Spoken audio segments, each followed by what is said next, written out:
Hello and welcome to a live Kerfefe break on Deep Program with Keri Smith. I'm your host, Keri.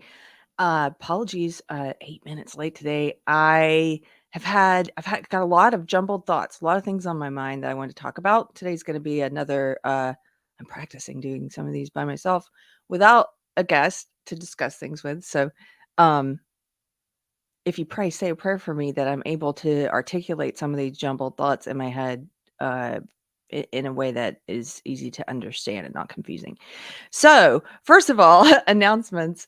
I just want to thank everyone for coming to the 1 year anniversary party stream last week. It was crazy. That's the longest stream we've ever done. I think it was almost 6 hours.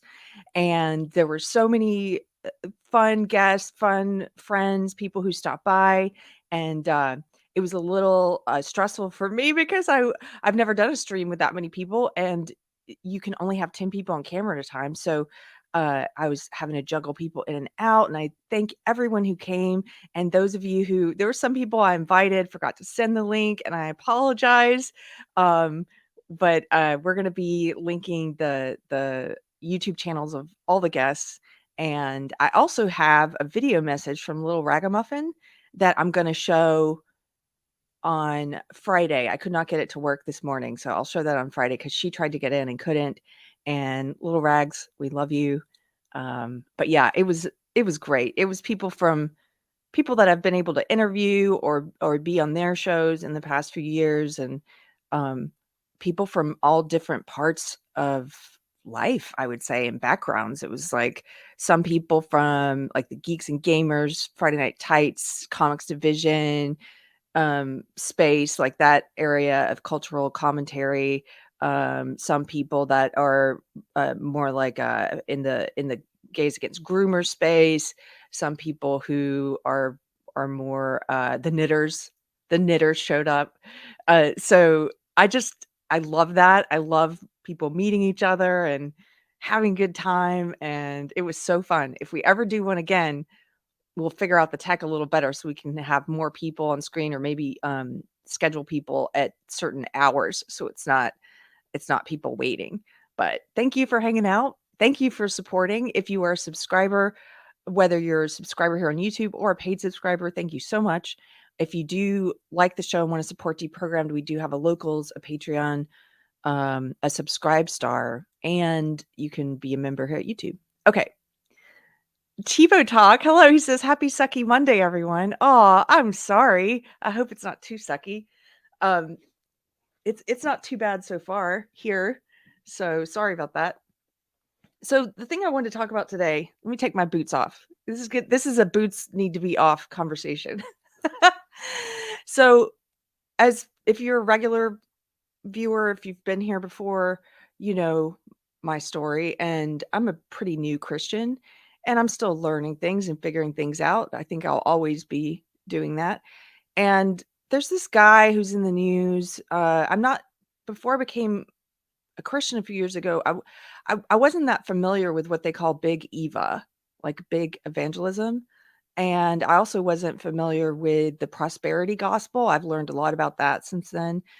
And I kind of, the prosperity gospel, for those of you who are not Christian or maybe don't know, it's sort of these big mega preachers like Joel Osteen who are like, you need to believe so that God gives you mansions and cars like me, kind of thing. And I think it's just as wrong and backwards as the preachers who try and preach woke from the pulpit. I think it's the wrong message of the Bible. But so I'm becoming more familiar with some of these people, these like mega churches, and I wanted to show you this. I wasn't this familiar with this guy until recently, actually. And then I went down a rabbit hole a couple of months ago and learned more about him. This is Carl Lentz. Let me just make this a little bigger. He's in the news again currently because he was just promoted or just hired as a pastor, as he has a new staff position at Transformation Church, which is another huge megachurch. He used to be at Hillsong, and you may know Hillsong because a lot of celebrities go there. I think Chris Pratt goes there to the California one. They have an Australia church, they have one in LA, they have one in New York. This guy, Carl Lentz, used to be the lead pastor in the New York Hillsong church, which was also kind of a celebrity church. They called him the celebrity pastor. He went on shows like the Today Show and Oprah. He was always doing press. He was very close friends with Justin Bieber. He baptized, I believe he's one of the preachers who baptized Justin Bieber, and he was always hanging out with him, and Justin Bieber would stay at his house, and they had some kind of falling out where Bieber said something to the effect of Carl Lentz was trying to ape his style, was like dressing like him, and I don't know what that was about, but he's known as the celebrity preacher. So a couple years ago during the lockdowns, this guy, it came out that not only were there some sexual harassment allegations in the church in Hillsong that had been covered up, but a lot of other things came out as a result of his long affair coming out. He had been cheating on his wife of many years, with whom he has many children, with a woman he met during the lockdowns, during the pandemic. And apparently, according to that woman who's done multiple interviews, you can go find them if you're interested. They met during the lockdowns. He lied to her and told her he was a talent agent who worked with sports figures, and he asked her not to look him up, and I guess didn't want her to realize he was a married preacher with lots of children. And anyway, she did look him up. She found out who he was. She didn't care. She was the type of person who didn't care. And they started this affair in which he would tell his wife, I'm feeling so caged in by the lockdown here in New York. I'm going to go out and meet with some of my parishioners. I'm going to go out and counsel some people from the church. And so he would come up with these excuses using the church, using God, using his position as a pastor to try and mask over his affair. He would go out and then actually, according to reports, the news reports, he would and according to his mistress, he would hit the liquor store instead, take a big bottle of alcohol over to her place, and have sex. So he was doing this for a while. It was outed when I believe what I read was that his wife and some of the other people in his church were having a church meeting, and they were using his laptop, and the laptop had messages on there between him and the mistress. And so they all saw the messages. And so then he was outed. It was in the news. Hillsong fired him, and he put out an Instagram post saying, with a picture with his wife and his kids, and saying, how he's going to work on his marriage, and has been humbled and that kind of stuff. So that was not that long ago. And now, I don't even think it's been 2 years, he's being appointed as a pastor at another church. So this is a total red flag for me. And so many reasons why. One reason is I just heard a sermon last week, because we just appointed a new pastor, a new elder in our church. And so before we did that, our pastor did a sermon about what does the Bible say about who is fit to be a shepherd? Who should you want shepherding you? And this is from 2 Timothy.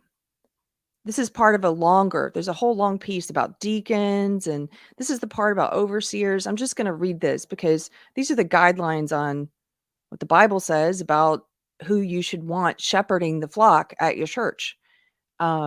And so we'll just read through some of this. Qualifications for overseers and deacons. Here's a trustworthy saying: whoever aspires to be an overseer, and you can think of overseer, I think, is like any type of shepherd or someone that you come to for counsel, right?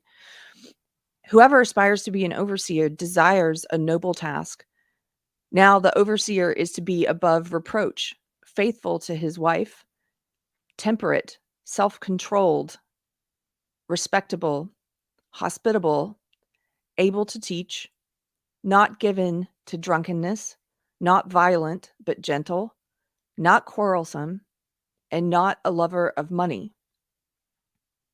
I hope it's apparent, even if you're not a Christian and you're just tolerating this episode today. I hope that is apparent why some of those things might be good guidelines for a person who's shepherding and giving advice to others and being an example for others. It doesn't mean you can't be a sinner. We're all sinners. Christians are sinners. It means, like, it doesn't say you can't drink. It says not given to drunkenness.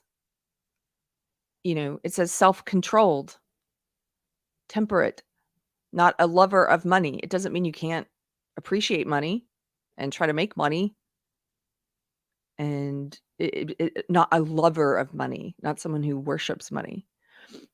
Okay, I'll continue. He must manage his own family well and see that his children obey him, and he must do so in a manner worthy of full respect. If anyone does not know how to manage his own family, how can he take care of God's church? He must not be a recent convert, or he may become conceited and fall under the same judgment as the devil. That part right there, I think, is very important. I'm a recent convert. I should not be leading a church for many reasons. I should not be a shepherd. Recent converts, I think maybe this is in here because it says, or he may become conceited. If you're a recent convert, you haven't had the time. This is part of what my pastor, by the way, Bradley Helgerson at Church on the Square. I was thinking about some of this because of his sermon.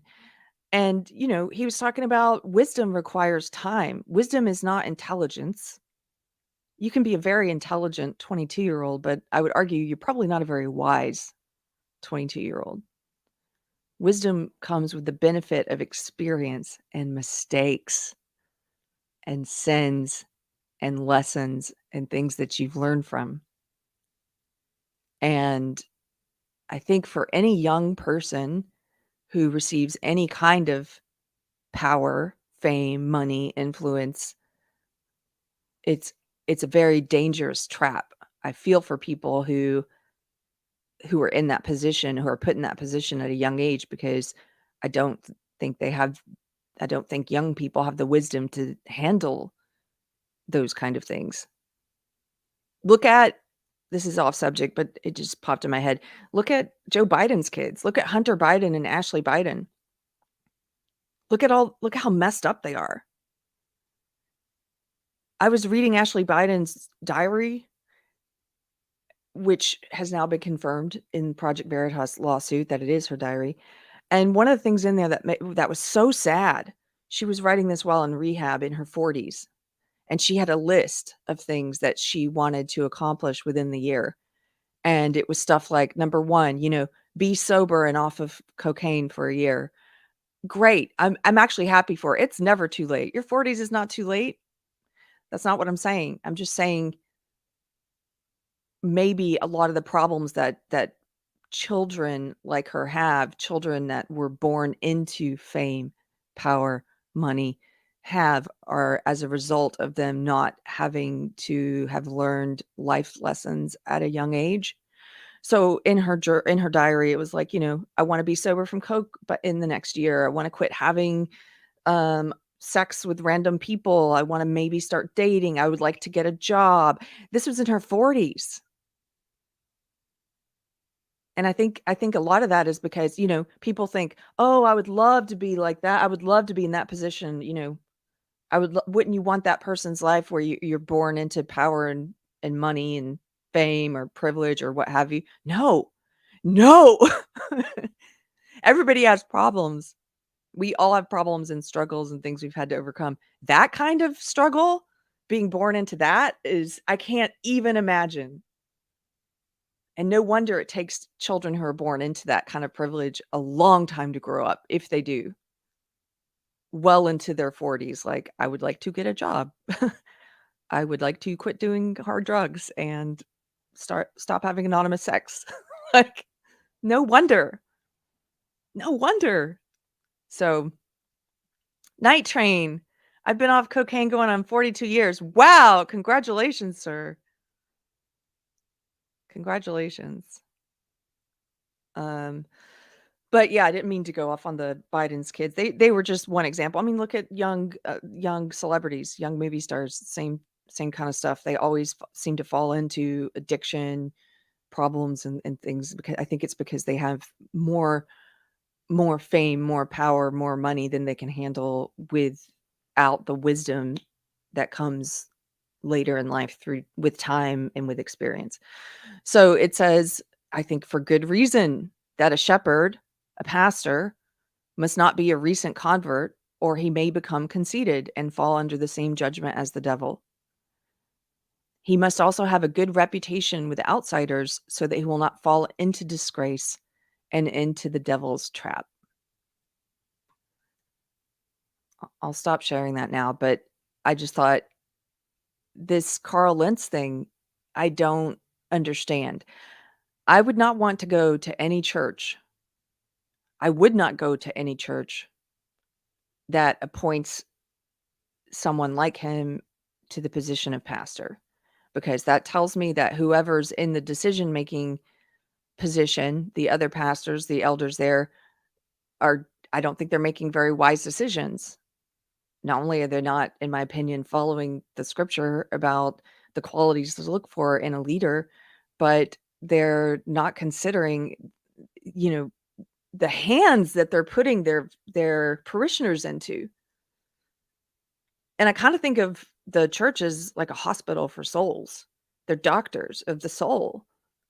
I want to go to a doctor who I can trust, who's respectable. And again, I'll say this because this is popping in my head. And I know somebody would. I'm already thinking of what the counter arguments would be. But don't you believe in redemption? Don't you believe in restoration? Absolutely. I don't know the heart of Carl Lentz. I don't know anything about his redemption or his restoration, or if it's sincere or anything. And it may be, but that doesn't matter. It's too soon. It's too recent. This guy has not shown good judgment. He has not managed his family well. And I would not trust him to manage a flock well. So that's my opinion on that. I've watched a lot of interviews of his as well. And I guess we could show a little clip of some of the other stuff that I found concerning. I think that he also, if you watch any of the documentaries about Hillsong and what happened with him and his affair, you will also see that there were other things, like I mentioned at the beginning, where it wasn't just the affair. There were allegations of sexual harassment that had been overlooked. They also said that as he became closer with these celebrities, that at the church they would put up a velvet rope and they would put the celebrities like in this special place up front, and they go backstage like a green room at a concert. And why are you separating out the celebrities from the rest of your flock? Why are you treating them differently? That's just puts a bad taste in my mouth. He also, and he admitted this part was true.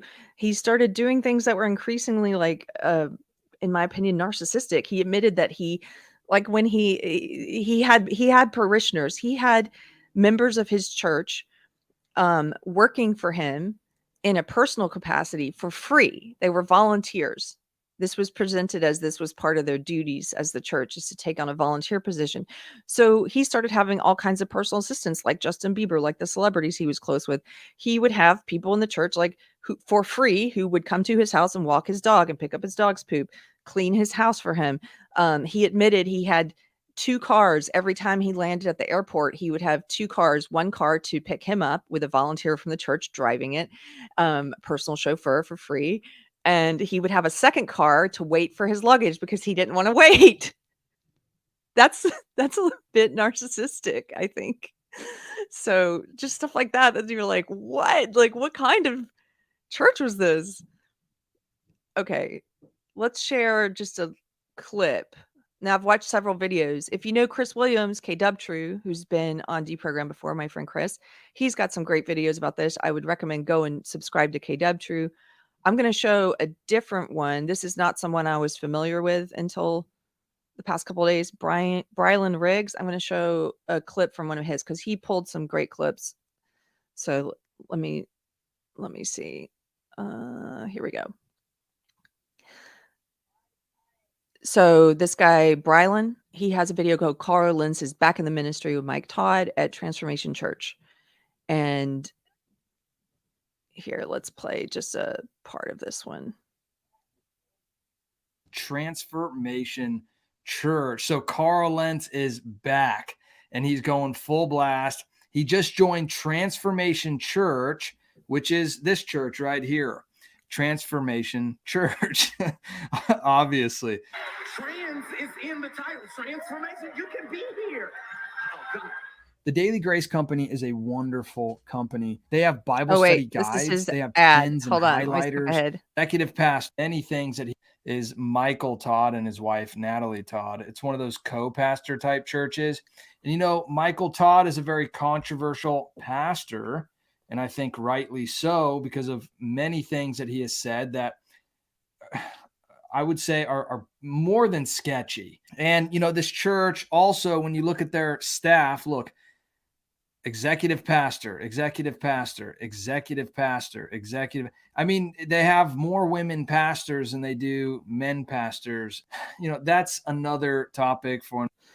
I'll just say something about this because I got to do an interview with Sour Patch Lids with Lydia, who used to be on Timcast. She's got her own channel now. Go check it out. And I did the interview last week, and I love Lydia because she's one of those people, when I talk to her, we always end up going somewhere controversial and or I end up saying something that I haven't said before, but that I've been thinking for a while. And she's right there with me, or she says it first. And it's like, we're on the same page about a lot of things. And one of those things is, I know a lot of people in my community, in the deprogram community may disagree with me, and that's okay. But I personally, I don't want to go to a church with a female pastor. I don't have to know why the Bible says that that we shouldn't have women in that position. I just have to have faith and trust God. That's one of those things where it's like, do I think women are capable of being a pastor? I do.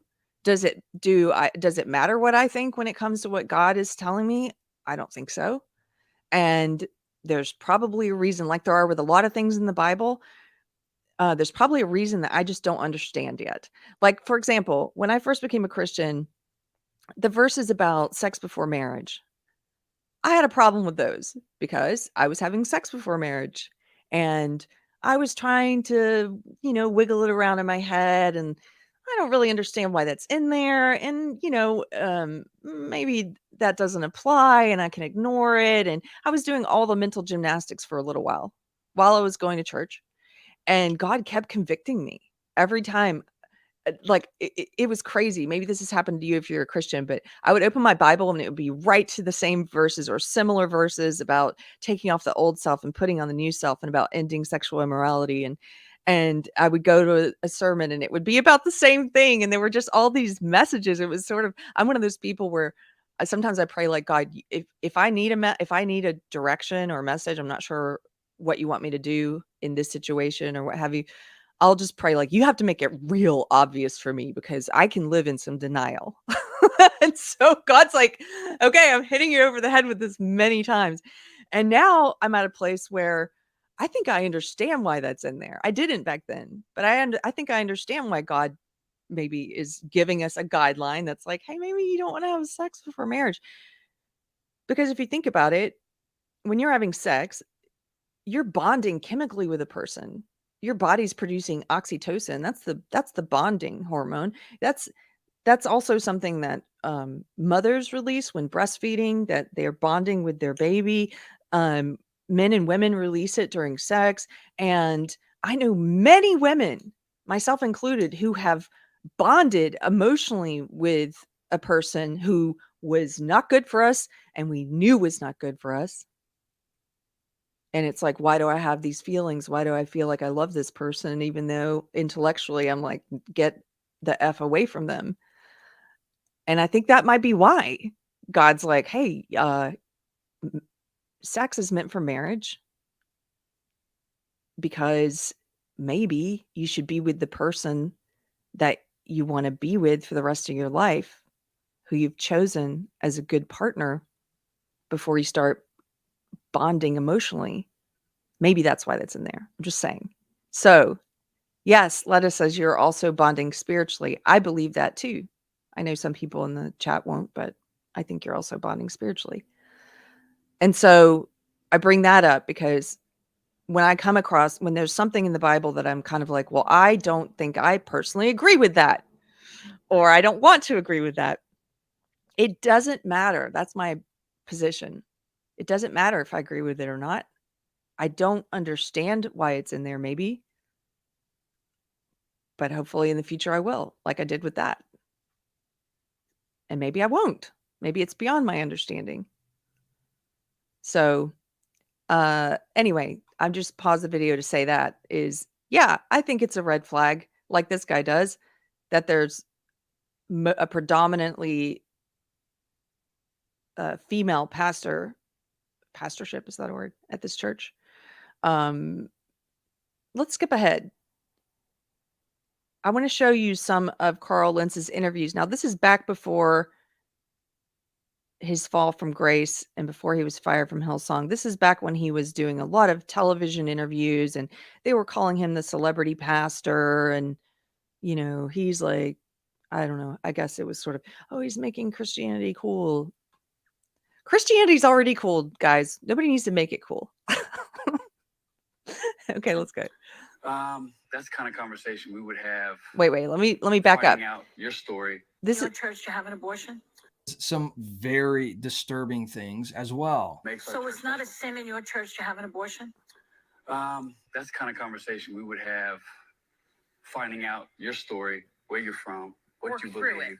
I mean, God's the judge. People have to live to their own convictions. And I think if I have to tell you... Okay, no. Why is he equivocating? She didn't ask, do you think abortion should be legal? Which I could understand him maybe having a different position on. She asked, is abortion a sin? And he's like, I don't know. You got to live by your own convictions. No, it's killing of a human being. God formed us in the womb. He knew us before our parents were born. That's a soul. That's what Christians believe. That's a soul that you're killing. Now, whether you believe it should be legal or not, I think that's a different conversation. But to ask a Christian pastor, do you think abortion is a sin? Killing the baby that's growing inside of you is a sin. I think that's pretty clear. Right? It's killing. So that just that's a huge red flag for me. And I think this is sort of, maybe this comes when you're someone, again, who's a new convert or a younger person or something in the faith, where you're more concerned about the culture liking you. You're more concerned about what the world thinks. Jesus wasn't concerned about what the world thinks. Jesus says, if the world hated you, remember, it hated me first. It doesn't mean you have to speak with hatred or judgment, like it's a sin and you're a horrible person because you had an abortion. That doesn't mean you have to be hateful. No, it just means you have to be honest with love. And of course the audience, this worldly audience at this worldly show, The View, is clapping. Of course they are. Yay. We got someone who's supposedly a pastor and a shepherd and a man of the faith saying, I don't know if abortion is a sin or not. You got to live by your own convictions. Wow. Honest with love. Yes, honest with love. I did see a funny Therese. Hello, Therese.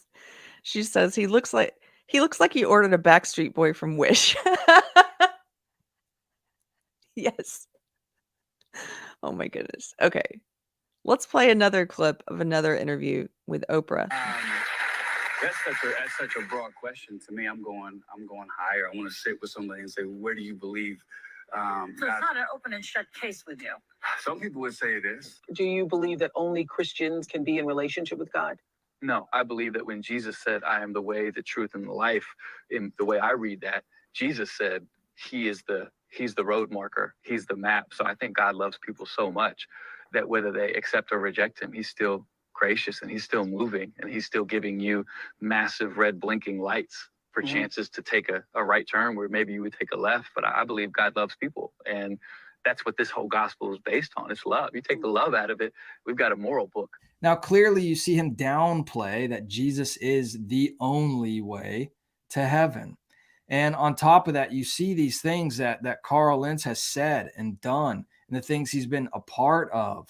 And it's just, his view on life in the womb, it just downplaying it because he's in front of a crowd that wouldn't accept him for speaking the truth. So Carl Lentz is.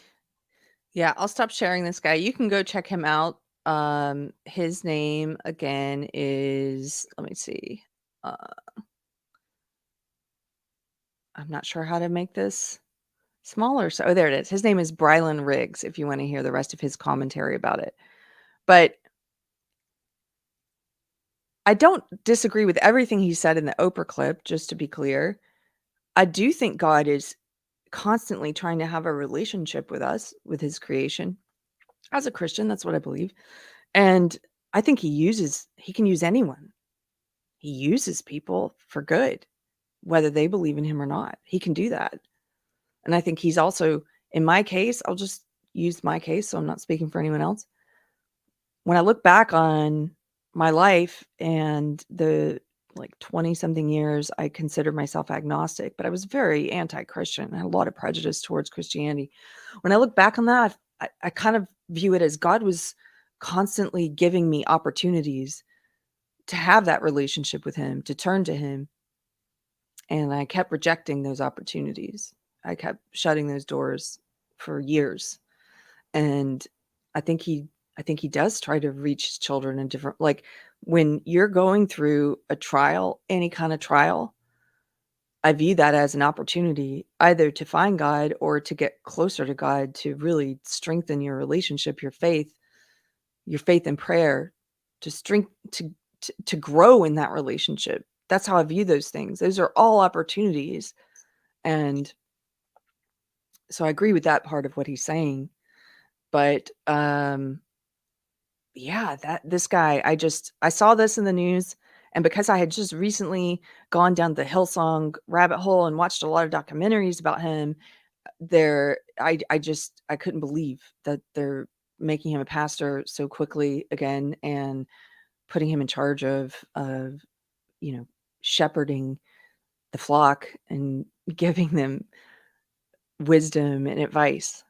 And so that's the first part of all my jumbled thoughts. I had another jumbled thought because I kind of shared this on Twitter, and somebody replied to me. I assume they're a Christian, and they said something to the effect of, your relationship with God is personal.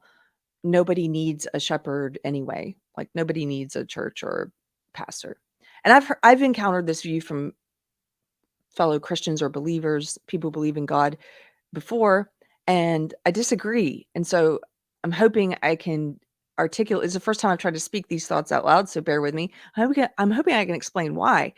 I think that, like I mentioned before, the church is sort of a hospital. It's a doctor, but for souls. And you need that. You need to be able to go in and have checkups in a way. You need to be among your Christian brothers and sisters. God wants you loving and supporting one another. He wants you coming together as the what do they call it in the Bible? Like the body, the corporal body. You need that. And I've come to believe that for many reasons, which obviously have to do with my experiences and and with scripture, but in my experiences, what I find with my experiences is a lot of times if I'm watching and paying attention and trying to understand lessons that God's teaching me, I'm like, oh, this lines up with scripture. I get that scripture now. I get that. I understand now. Again, I told you I'm a person who needs to be shown. like I can't just read it and trust it sometimes. I'm like, I'm the person who has to go through the school of hard knocks, learn things the hard way.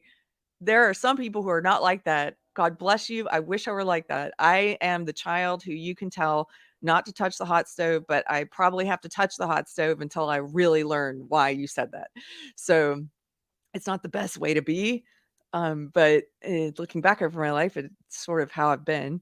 So in my experience, I've needed the church so many times. I've needed the counsel of wise elders. I've needed the fellowship and the prayers of my Christian sisters. And I'll tell you, in the past 2 years, I cannot imagine being sort of rootless just on my own, trying to understand and the lessons God's teaching me and to get through the trials that I've gotten through. I can't even imagine that.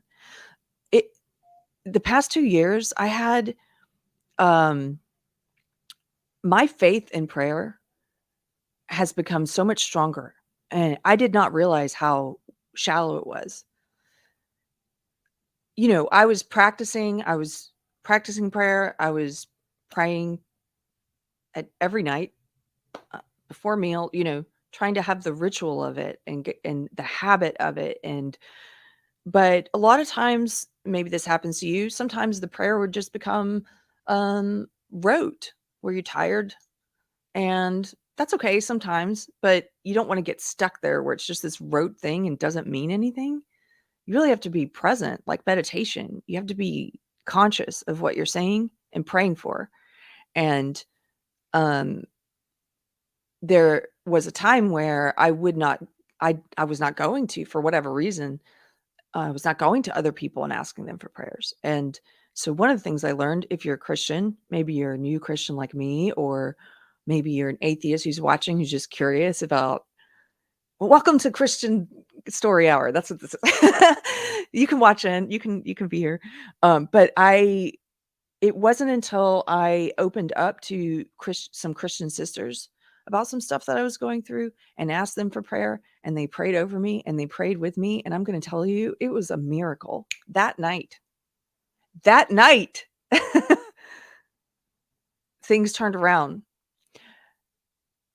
That night, the path became more clear. That's happened to me multiple times now. And the Bible has there's a verse about where 2 or more are gathered in my name and asking.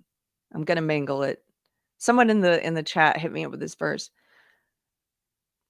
But this is one of those things, again, where an experience helped me to understand maybe why that passage is there. 2 or more gathered in my name. He wants you to go to your trusted Christian brothers and sisters and ask for prayer. He wants you praying for each other. Why would God want you to pray for each other, do you think? Because otherwise your prayers are self-centered. Like, help me. He wants to grow that empathy and love in you and in your Christian brothers and sisters. That's why. And if you're a person like me who hates asking for help or burdening people, I will just say you are giving them the opportunity to grow in their faith by letting them in on what you're going through and asking them for that prayer. So that's something that's happened to me recently that's helped me to understand scripture more, to grow in that relationship with God. The relationship with God, if you're not a believer and you hear that, okay, when I wasn't a believer, I didn't really know what that meant. What I'm learning is it really is like a relationship with a person. It grows deeper if you're working on it. If you're putting time and effort into it, it grows deeper. I'm constantly learning more about myself, about people, about life, about God. I'm constantly like, I'm understanding more and constantly amazed at like, wow, I didn't realize how shallow my faith was in this way before, or how little I understood about this before. So just kind of rambling here. Thanks for letting me do this. Lettuce says, because that's how prayer works. Yes.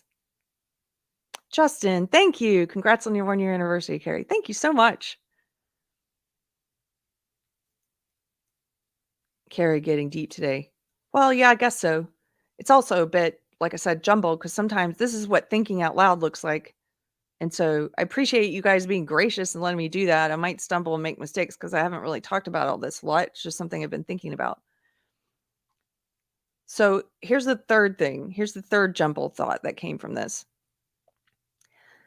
Because this guy, let me see if I can find his Carl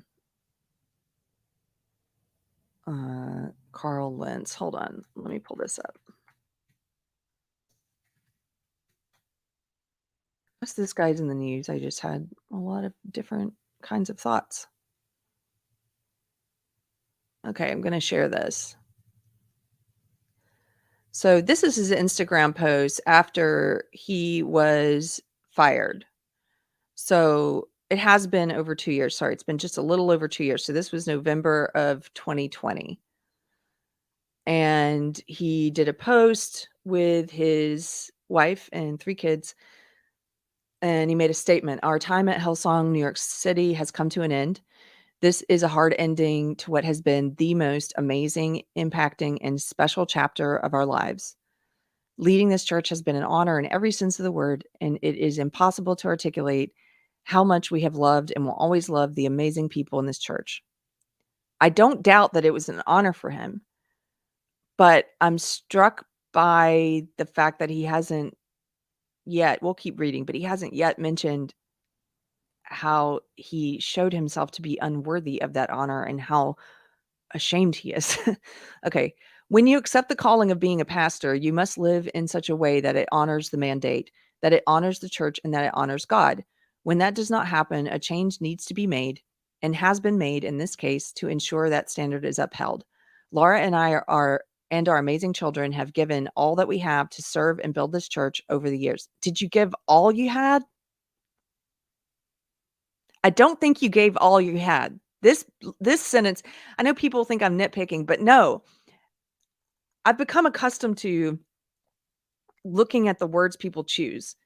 And probably because a few years ago when I first started leaving woke and I first started thinking about the purpose and meaning and my words, one of the people that you may know greatly impacted me was Jordan Peterson. And I remember him saying something about lying. And he was like, lying is not just the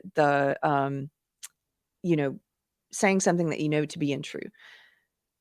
Lying is also, there's a form of lying where you speak the opinions of others that are not your own opinions, where you haven't done the work to hold those opinions. That's kind of an untruth. When you're saying opinions and positions that you haven't actually formed yourself, you're just repeating.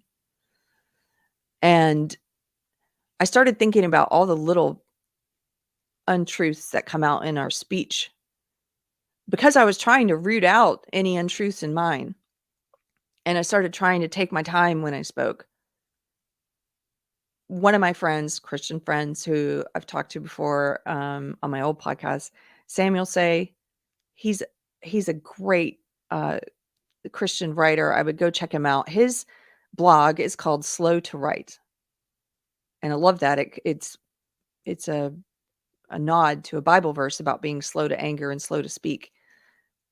And so I try to choose my words slowly or carefully. I'm trying to get quicker at doing it carefully. I'm trying to choose my words carefully because I don't want to say things that are untrue. Some of you know this is why at times I love sarcasm, but I also have a thing with sarcasm because I don't want to put words out there. I think there's a lot of power in words. And so I don't want to put words out there that I don't actually believe unless it's very clear that it's sarcasm, right? And so anyway, because of all this, I pay attention to the words people say, the words I say. I've been called on this by my pastor before, which is great. When they're like, wait, you say, like, here, this part, we have given everything. What does he say? Laura and I and our amazing children have given all that we have to serve and build this church. You did not give all that you have. Don't say that. Don't say that after it's just been revealed that you were having an affair, that you were living in deceit, daily deceit, deceiving your wife, your children, your friends, all of your parishioners, your fellow pastors, everyone who put their faith in you, their trust in you, that you took this honor, which you mentioned was an honor being a pastor there, and you shat all over it. So you did not give all that you have. That bothers me, especially given that this is supposed to be his apology or mea culpa. So we've given all that we have to serve and build this church. And over the years, I did not do an adequate job of protecting my own spirit, true, refilling my own soul, and reaching out for the readily available help that is available. When you lead out of an empty place, you make choices that have real and painful consequences.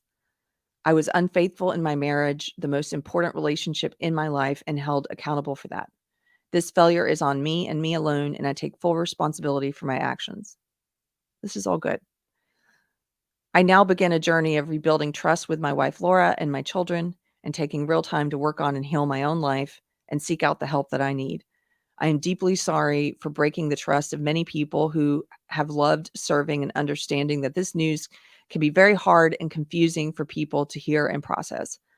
I would have liked to say this with my voice to you in person because you were owed that.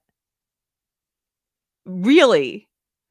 I think you would have liked to have said it with your voice in person because you are a bit narcissistic. I think you would have liked one more chance to stand in that church that you disgraced on stage and try to get people to empathize with what you did. But that opportunity I will not have. So to those people, I pray you can forgive me and that over time I can live a life where trust is earned again. To our pastors, Brian and Bobby, thank you for allowing us to lead, allowing us to thrive, and giving us room to have a voice that you have never stifled or tried to silence. Thank you for your grace and kindness, especially in this season, as you have done so much to protect and love us through this. We, the Lentz family, don't know what this next chapter will look like, but we will walk into it together, very hopeful and grateful for the grace of God. So that was his last post until this announcement that he's now a little over 2 years later. Now he's a pastor at Transformation Church. He says, it's been a challenging road. And here he is with his wife and kids again. It's been a challenging road, but we are alive. We are at peace. And thanks to the grace of God, we are together. Not sure what the future holds for us, but we do know that we face it. Oh, sorry. This was September. This was not with the announcement of Transformation Church. Sorry. This was September of 2022. So this was not quite 2 years after the other post. As we face it as a family. And for that, I'm so thankful. My deepest thanks to our friends and family that have shown us such unconditional love and grace when we have desperately needed it. Forever grateful. We're hopeful about what is ahead. Thank you to Sunny and Crew Photo for these pics. And so that was his last one. So now he's been appointed to be a pastor again. My third of the jumbled thoughts is this. First of all, I do believe pastors are under extreme spiritual assault. If they're good pastors, especially. Like, I think all pastors are, but I think that it is when the devil, when evil, the darkness sees that you're not connected with God, you don't have a relationship with God, I think that you're kind of ignored because it's like when I was out spending all those years living unconsciously is kind of the way I view it. I was wrapped up in woke ideology. That was my very inferior form of belief system, which doesn't give you a lot of guidance or life advice. I was wrapped up in that. I was drinking way too much. Some of you know I've been sober now for a little over 3 years, 3.5 years maybe. When I was living unconsciously, I don't think Satan really cared. It's like, she's not doing anything anyway, right? Like, I've got her. Cool. When I became a Christian, I went to get my hair cut at this lady I'd never been to before, and somehow we started talking about God. This happens a lot, by the way. We just start talking about deep things with random people. I don't know. And she was telling me about how when she became a Christian, she said, I underwent some crazy spiritual attack. And I was thinking, oh, what's that mean? I don't even know. She's like, spiritual warfare. I'm like, what is spiritual warfare? And basically, she was sort of saying, just be prepared, because now it's sort of like, if you're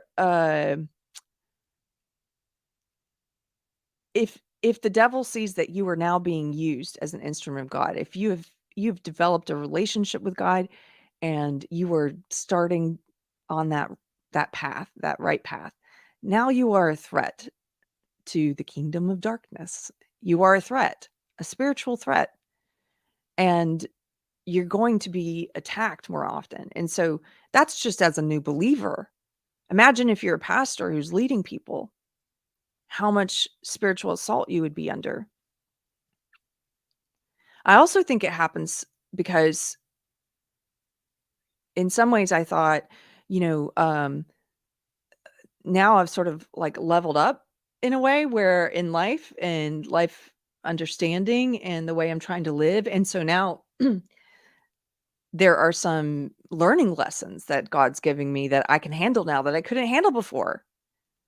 There are some things that are going to come up now because you've leveled up like in a video game. Now there's a bigger boss, right, to fight in the video game.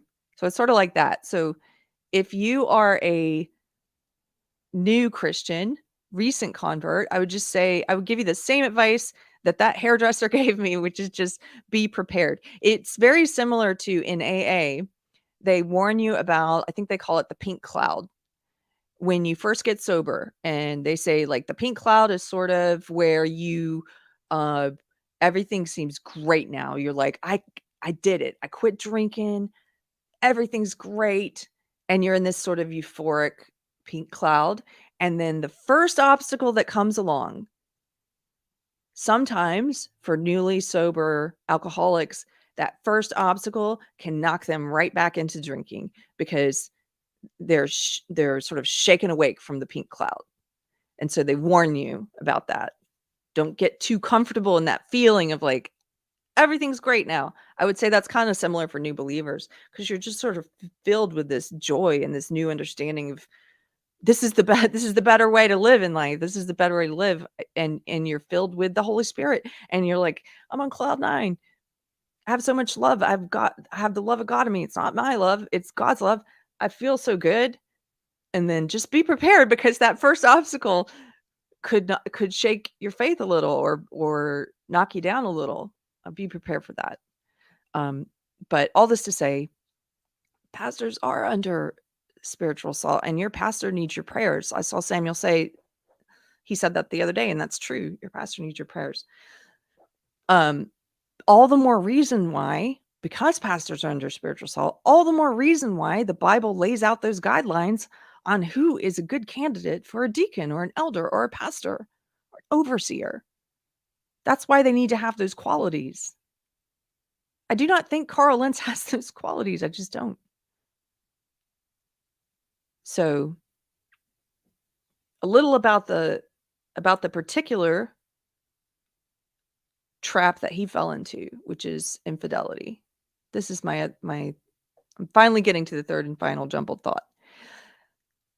One of my gig jobs allows me to be around young people who are about to get married quite frequently.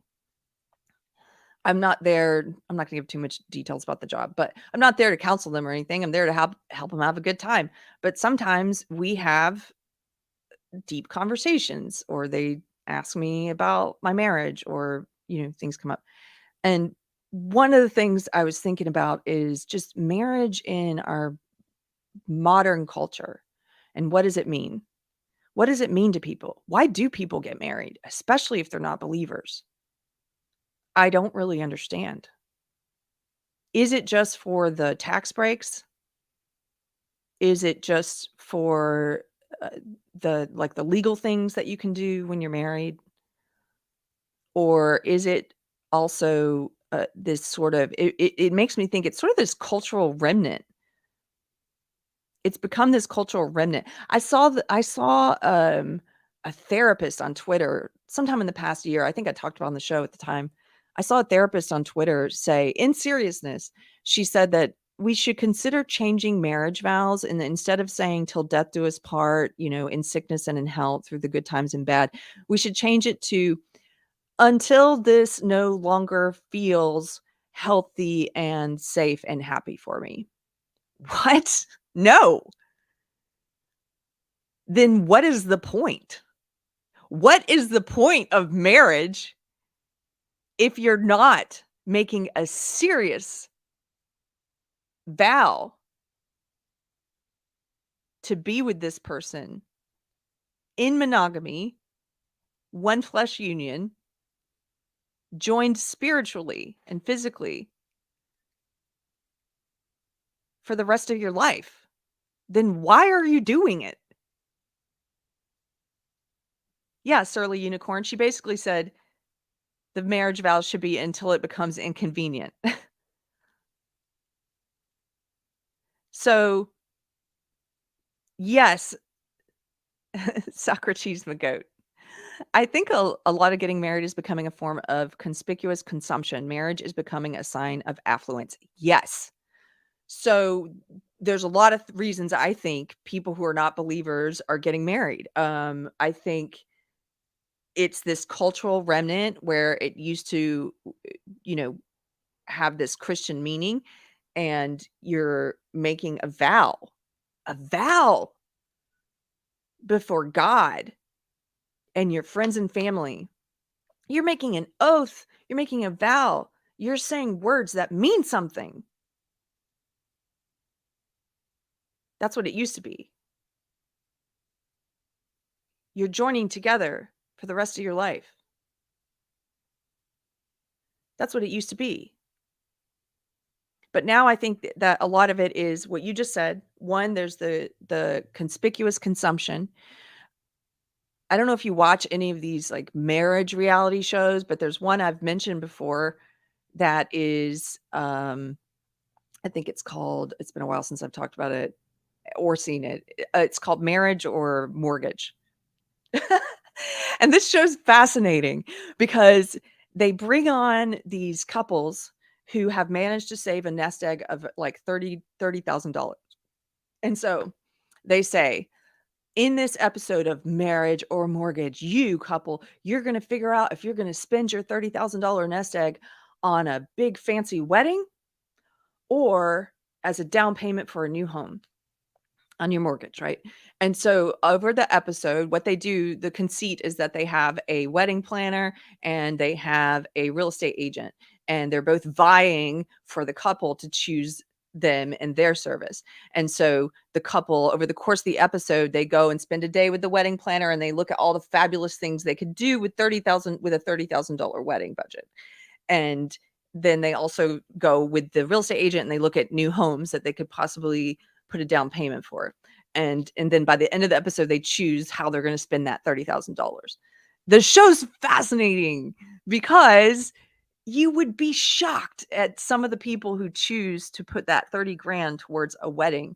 There was one couple who they were living together for years. They already have I think it was 2 small children, and they all live together in like a 1 or 2 bedroom apartment. They're cramped. Their sons don't have personal space, and they're talking about how they would love a home so that they're, for their children and stuff.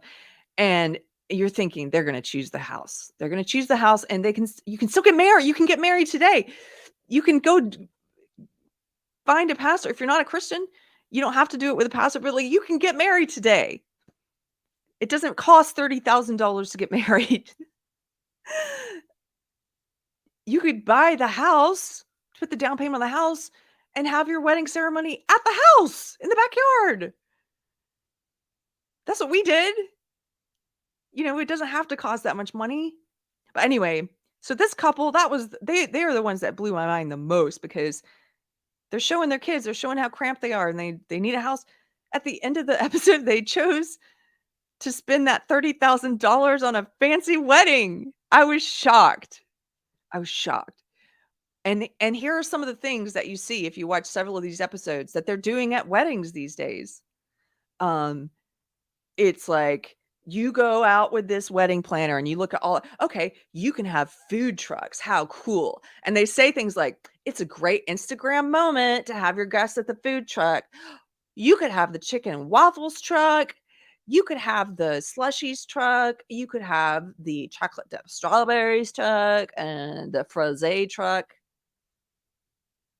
And that's in addition to appetizers and the actual meal. And, that's just bringing in a food truck for an Instagrammable moment. There were people who, they would pay, I forget the price tag now, but I think it was like $6,000 or something for these fake wedding cakes that aren't even real, that you can't cut into and can't eat. It's for the Instagrammable moment. These huge tiered fake cakes. And they were like, this is more affordable than getting the real thing.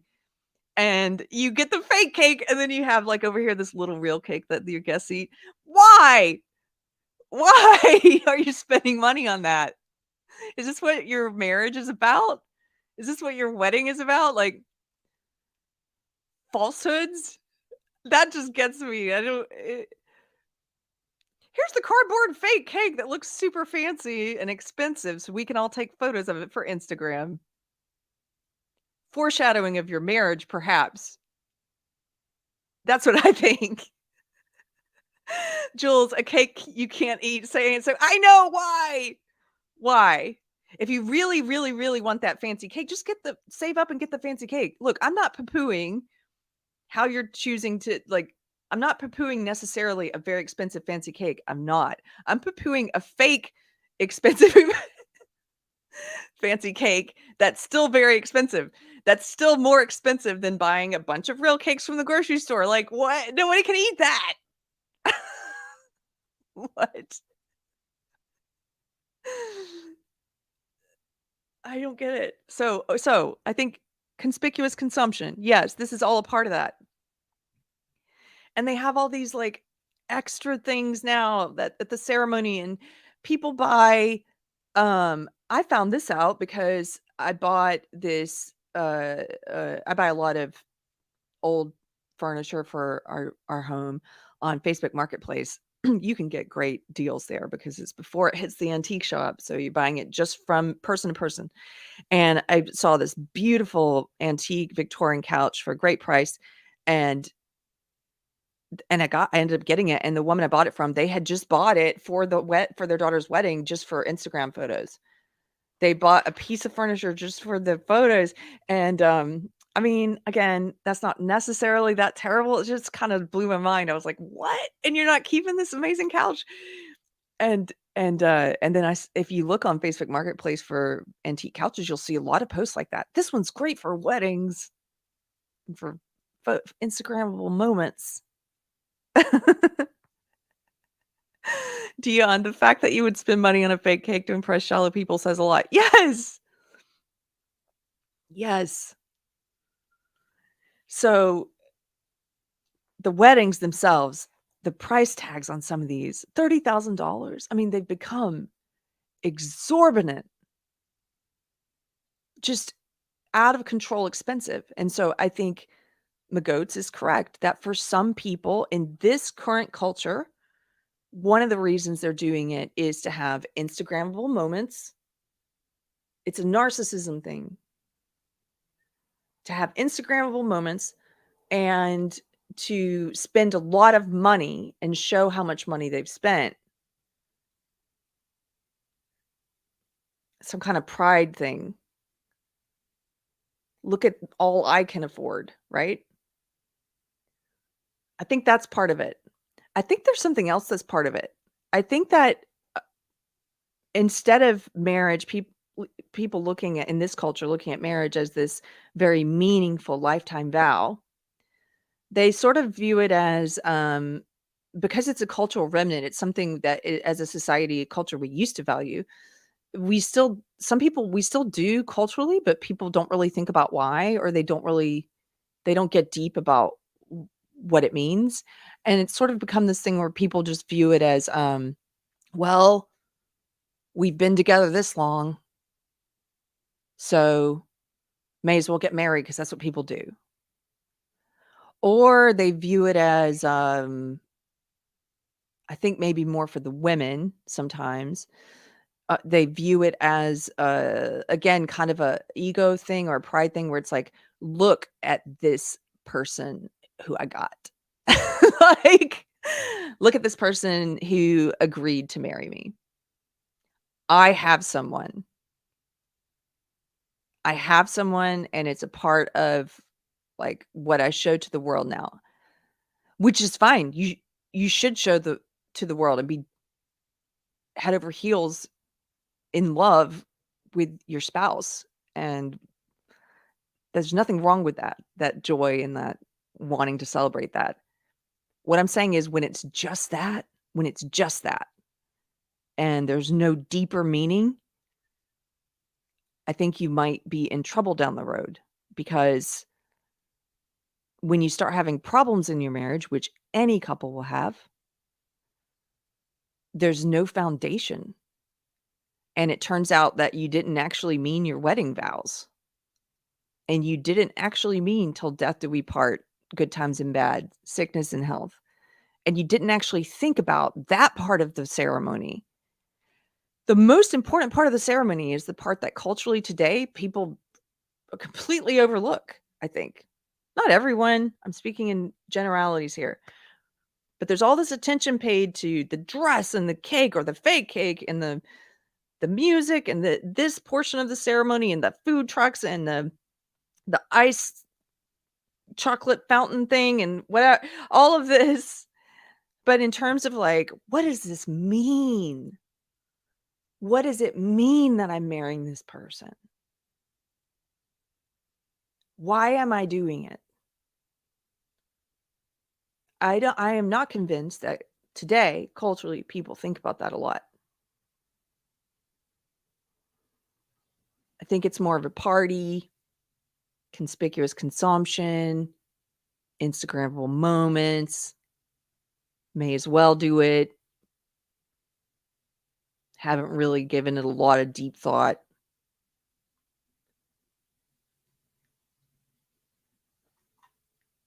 Arnara says, when did it all become a best effort thing?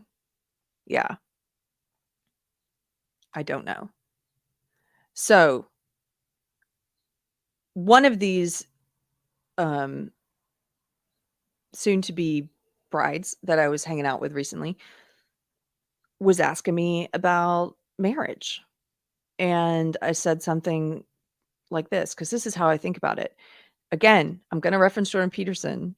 He's impacted me a lot. So he's done a lot of lectures and videos on marriage. I haven't seen some of the recent ones, but a few years ago when I first started listening to him, some of those lectures were really impactful for me, and I made me start thinking about it.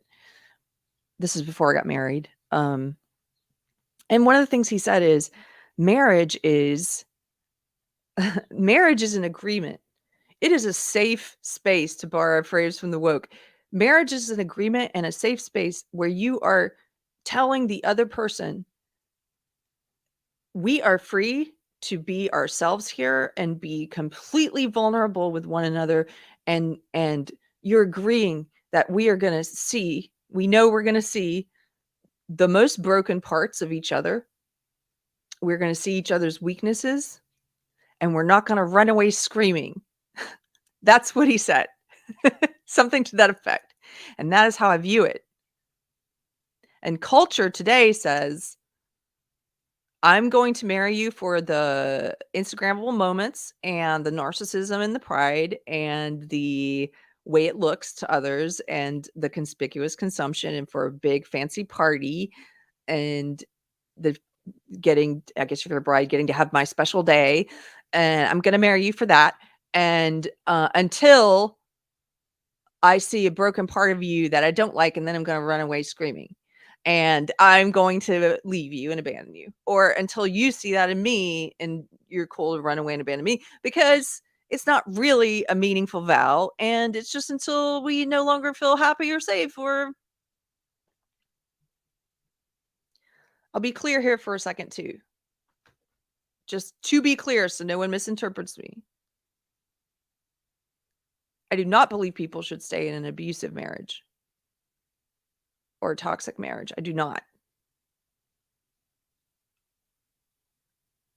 If you made, I'm not saying people can't make mistakes and realize, holy crap, I can't believe I did this and got into this marriage. That's not what I'm saying.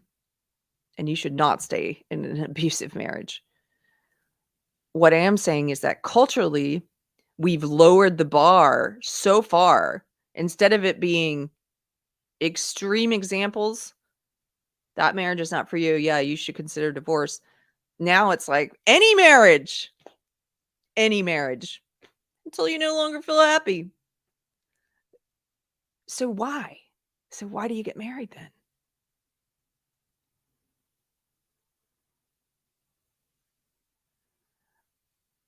I feel like every couple who's about to get married should probably go through pre-marriage counseling with a good, sound counselor. Preferably if you're a believer, since this episode is primarily for Christians, I guess, people, so I don't have to explain like with a Christian counselor. So that you know what you're getting into and you're cognizant of the vow that you're making and the meaning behind it. The meaning of the marriage. Not all the trappings that come with the wedding day and the celebration, which are great. That's great, but that's not what marriage is. And I think culturally, like I said, we've just gotten to this place where it's sort of, yeah, it doesn't really mean anything. We're just doing it, and we can just get out of it very easily too. So these are some jumbled thoughts about marriage. So all of this being said, Carl Lentz, to take it back to Carl Lentz and the particular sin that he committed, excuse me,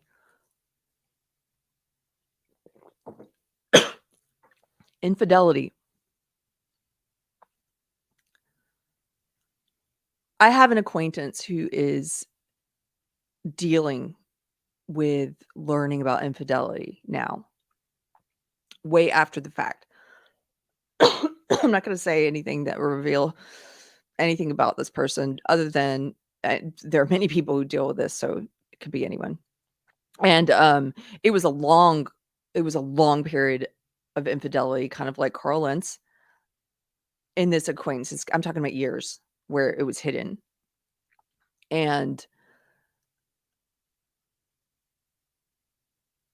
even though we're not close friends, we're just acquaintances. Like we've been talking a lot like close friends. And one of the things that I said to this person and I was thinking about is it is one of the worst things you can do to a person, infidelity. I think it's right up there. I mean, it's hard to rank sins or degrees of evil, but up there with murder, it is one of the worst things you can do to a person because of the nature of who the victim is, one of the victims, which is your spouse, the person that you vowed to be honest and truthful with and to protect and shelter and to be in this one flesh union, monogamous union with for life. I also heard Peterson talking about this, about how it's one of the worst things you can do to a person, because what you're doing is you're not just cheating on them. You're not just having sex with another person or an emotional relationship with another person, or that, sharing all the stuff you're supposed to share with your spouse with another person in some way. You're not just doing that. You are altering reality. I'm heavily lifting this from Peterson, but he is spot on. You are altering the nature of reality and gaslighting the person you're supposed to care the most about. You're doing that to them. You are changing reality. You are deciding what things they get to know and what things they don't. How much of reality you're going to reveal to them. You are keeping them in a false, fake world, and they have no idea about the true nature of things. That is so evil. What he did to her and his kids is so evil. And the daily deception that it requires, where you just get more and more and more deceitful because you're having to cover up more and more and more. And some people who stay in their marriage while they're having these long-term affairs, they justify it with like, oh, but I love my spouse and I don't want to hurt them, and and I don't want to break up the marriage. I don't want to destroy the marriage. I just want XYZ over here, that's secret, that's just for me, that my spouse, my one flesh union, doesn't know about. I just want this place over here, but I don't want to hurt the marriage. You've already hurt the marriage. You've already destroyed the marriage. It can be salvaged. Some marriages are salvaged after infidelity, but not until the truth is out there. You've already hurt the marriage. You just haven't told your spouse.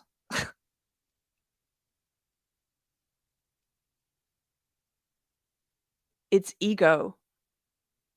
It is one of the worst things you can do to someone.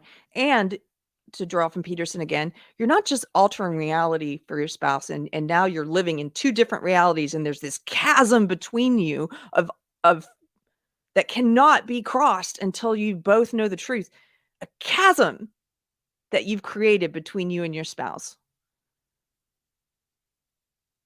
You've not just done that, but you've altered the past. You've altered the present and the future, because when your spouse does find out, like in the case of my acquaintance, and starts to rethink everything for the past few years, oh my gosh, I thought that family vacation with the kids was a loving, beautiful, soul-connecting thing we were on. I didn't realize you were communicating with or meeting up with your affair partner during that time. Holy crap. Now that memory is ruined for me. The past is ruined. Like, you are altering the past for your spouse. Do you understand that? The past, the present, and the future.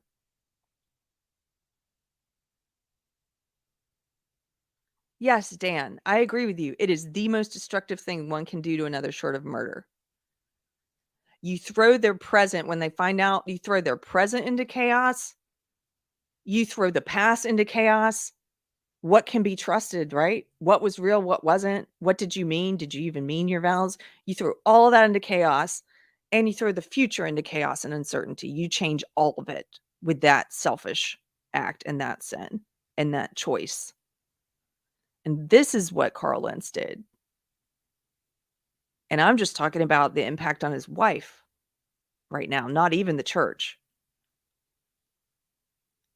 How could you expect people to trust you again so quickly? Trust takes time.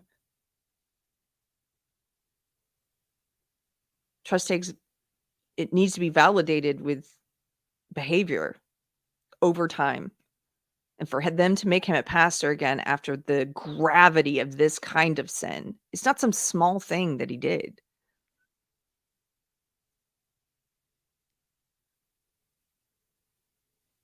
I'm sorry, Therese. She says, this is giving me flashbacks. Yeah, I know so many people have dealt with this because of the culture that we live in now. And this sort of meaningless regard for marriage, where people view it as meaningless, but still going to do it, still going to make that oath, but not really even think about it or mean it, right? There is a forum on Reddit for people who are in adultery, where they go, thousands of people, and brag and all talk with each other and give tips to one another about their affairs. These are married people who meet there together, and sometimes they meet people on the board that they began affairs with. And if you want to look into the mind of and the psychology of someone who has completely deluded themselves and is living in a dark and evil place, and a place of justification, and completely unconsciously, like, go to that forum. It's sick. They give tips on how to hide their deceit from their spouses. And then they also post about how much they love their spouses. And that's why they've chosen to have an affair instead of a divorce, a long-term affair.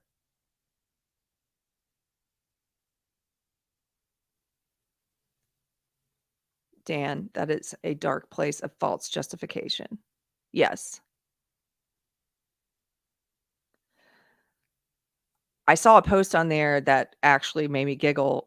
It was one of, I think it was a man who posts on there regularly, and he was warning all the other adulterers that, and there are a lot of women there too. Don't get that twisted. There are a ton of women. The numbers of women who are engaging in infidelity have been increasing over the years. During the pandemic, during the lockdown, infidelity increased. People signing up. Ashley Madison, the site it's a dating site for married people to find affair partners. They said they had a huge spike in memberships during the pandemic. And that's, of course, when Carl Lentz began his affair, which it's been alleged there were more than one. This was just the big one that blew up his marriage. But one of the funny posts I saw in there was this guy who was upset, and he was warning all the other adulterers. He was like, hey, there are some adultery superheroes on this board who are catfishing us. And I started talking to one of them who was pretending to be a woman, and we were making plans to meet up. And I told her stuff about myself. And then it turns out it's just someone who hates adultery, and they're going around trying to get all of our info so they can alert our spouses. And I was dying. He was like, just be really careful, guys, who you try to pick as an affair partner, because some of these people out here really hate adultery, and they're trying to like blow up our marriages. You blew up your marriage, and someone needs to tell your spouse, because you're too much of a coward and a liar. And your spouse deserves to know the truth of the marriage that they're in. I'm glad somebody's laughing. Yeah, in the chat, you guys are laughing at that. I know. I was like, I want to be an adultery superhero. Yes, Davina, liars complaining about liars. I'm like, hey guys, some of the people here are lying. They're not actually looking to have sex with us. They're trying to out our affairs.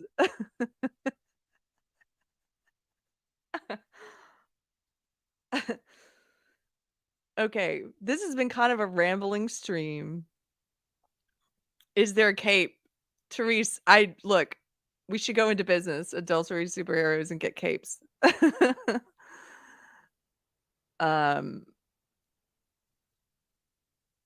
Where would one find these women asking for a friend? If you want to have meaningless sex, if that's what you're looking for, these freaking dark pits of adultery forums and websites, that's where it's at, because that's all they're looking for. Okay, this has been kind of a rambling thread. I did want to talk about what marriage means. I got there at the end. I did want to talk about the evils of infidelity, and I got there at the end. But at the beginning, the qualifications of shepherds, of elders, of deacons, of those who are given the honor and the responsibility of offering wisdom and advice and counsel to the flock. This is a huge red flag. I would not go to any church that would make this man a shepherd. So that's my ramble today, guys. I think I got it all in. Here, let me just look through the chat. If you guys have any questions, I wasn't looking at it too intently, so I may have missed them. I'll just do, before we leave, I'll scroll up and see if I see something. If you have any questions, or if you disagree with me, feel free to say so. I'm happy to talk about it. As always, I could be wrong. I could be wrong. I don't think I am, but I could be. My mind has been changed on things before, so. Cheeky Mare. Yes. Have you set a date for the next house concert? Yes. Let me just pull up the calendar so I don't get the date wrong. My husband has picked. Oh, I am going to get it wrong. Okay, it's the end of May. I think it might be May 26th. Anyway, I'll announce on the next stream. It's the end of May, and I think it's going to be on a Friday. And if you would like information, when we have not put tickets up yet, when we put the tickets up, if you want to get the email about the secret ticket link, the links are secret because it's at our house. So, we can fit about 50 people. It's limited seating, and we've sold out everyone so far. But we'll send you the secret link when it goes up. If you email deprogrammedpod@gmail.com, deprogrammedpod@gmail.com, I will get it to you. The next concert at the end of the May is going to be Latin music. So it's so fun. If you don't know about these, we've been doing them in our old new house that we're restoring. And we have a music parlor that we're almost finished with. That's where we do the shows. And he's been bringing in a bunch of his talented friends, like different musicians, different styles of music. We've done 3 so far. People bring food, they bring BYOB, and it's a good time just socializing. It's sort of salon style. It's how it feels like, secret fun, speakeasy entertainment. And so he's been doing different styles of music each time. This time is going to be Latin music. It's going to be extraordinary. I know some of the musicians he's already booked. And if you are in the Texas area near the Austin or Waco area and you want to come, definitely email me at deprogrammedpod@gmail.com. Or if you want to travel here for it, people have been traveling here from other states for the house concerts. It's so much fun. So would love to see you. And thank you. Thank you for reminding me about that, Cheeky Mare. One other announcement I forgot to make at the beginning of the show. August 15th, I'm hosting Minds Fest in Austin at the Vulcan. There's going to be a great lineup of speakers, musicians, comedians. It's put on by minds.com and Based Records. And I'm a little nervous because I'm hosting. I've never hosted at one of these kind of events before. I've been on panels, I've moderated, but say a prayer for me if you pray, that I don't let the nerves get to me. And you welcome to come April 15th to that event. Here's the email if you want information about tickets for the house concert, deprogrammedpod@gmail.com. Oh, Therese, thank you for correcting me. It's in April, not August. April 15th. April 15th, I'm hosting Minds Fest. It's less than 2 weeks from now. So if you want to come, you got to go to minds.com and get tickets. That's that. Okay. I love you guys. I hope you have a good week, and that this rambly message about pastors and marriage and infidelity, I hope that it is taken with the intent that I had, and that you receive it with that well-meaning. So that's all. Okay. I think that's all. I'm like, am I forgetting anything? I think we're done. You guys have a good week. Let's pull this up. Goodbye. Oh, I'm gonna go then. And I don't need any of this. I don't need this stuff. And I don't need you. I don't need anything.